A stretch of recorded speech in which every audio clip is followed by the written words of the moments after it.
Gloria Milimu, KTN News. Blood sugar being tested. The World Health Organization (WHO) estimates that around 1/3 of cancer deaths are preventable through awareness, better detection and treatment. Cancer is among the top leading causes of death worldwide. In Kenya, it is third in the list behind infectious and cardiovascular diseases. However, it is not high in the government's listed priorities. As Purity Museo Nzuki reports, with proper treatment, patients can live longer, but the burden of treatment is heavier on families merely scraping by.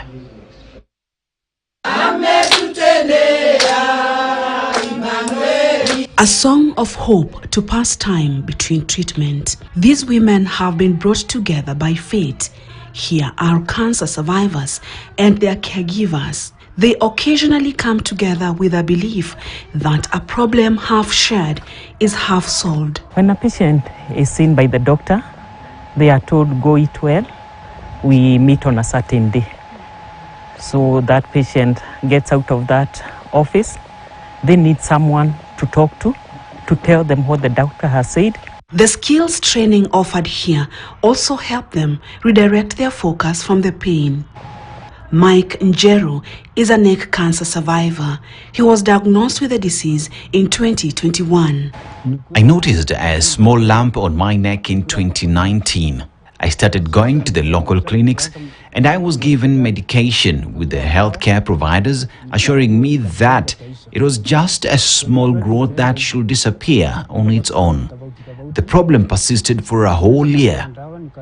I was in and out of hospital, but all the doctors would give me are painkillers. In 2021, it's when the growth became bigger until the pain became unbearable. I was diagnosed with neck cancer at Embu Level 5 Hospital. This was the beginning of Njeru's long, painful journey. At Kenyatta National Hospital, they told me I needed to undergo 36 radiotherapy sessions for the tumor to completely dry up.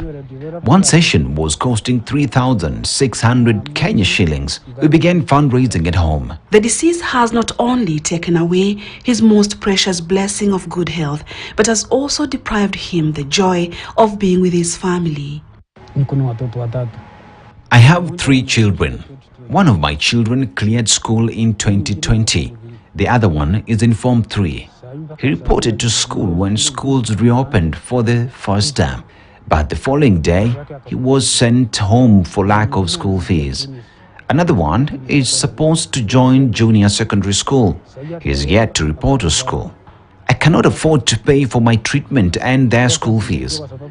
I cannot do any job at the moment because of my current health status. I do not know what to do anymore.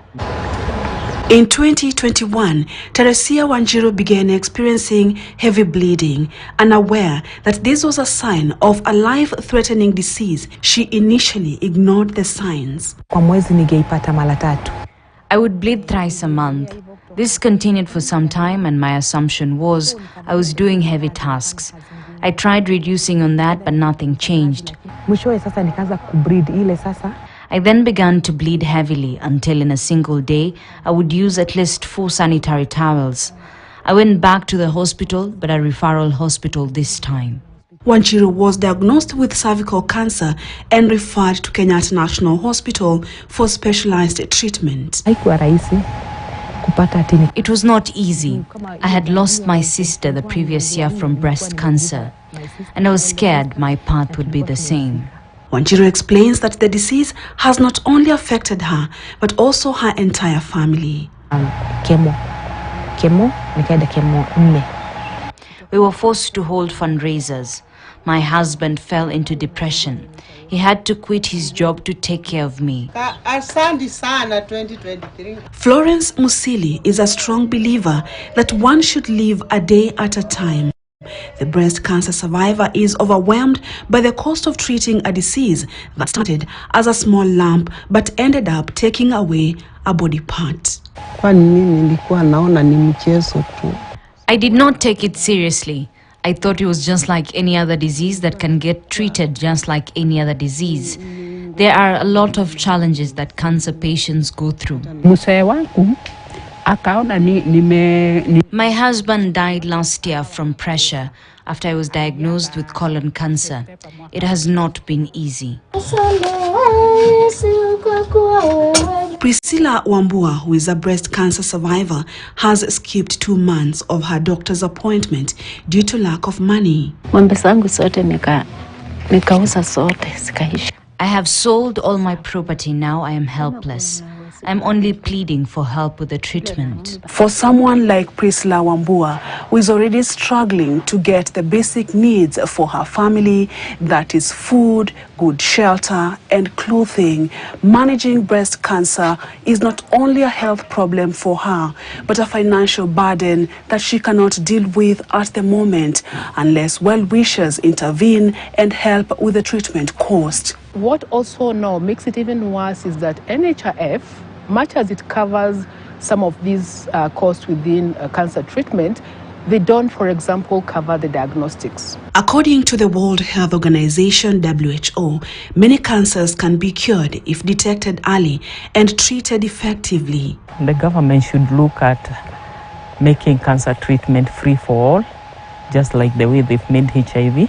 In countries where health systems are strong, survival rates of many types of cancers are improving thanks to accessible early detection, quality treatment, and survivorship care. We would like to see a more inclusive oncology package from NHIF.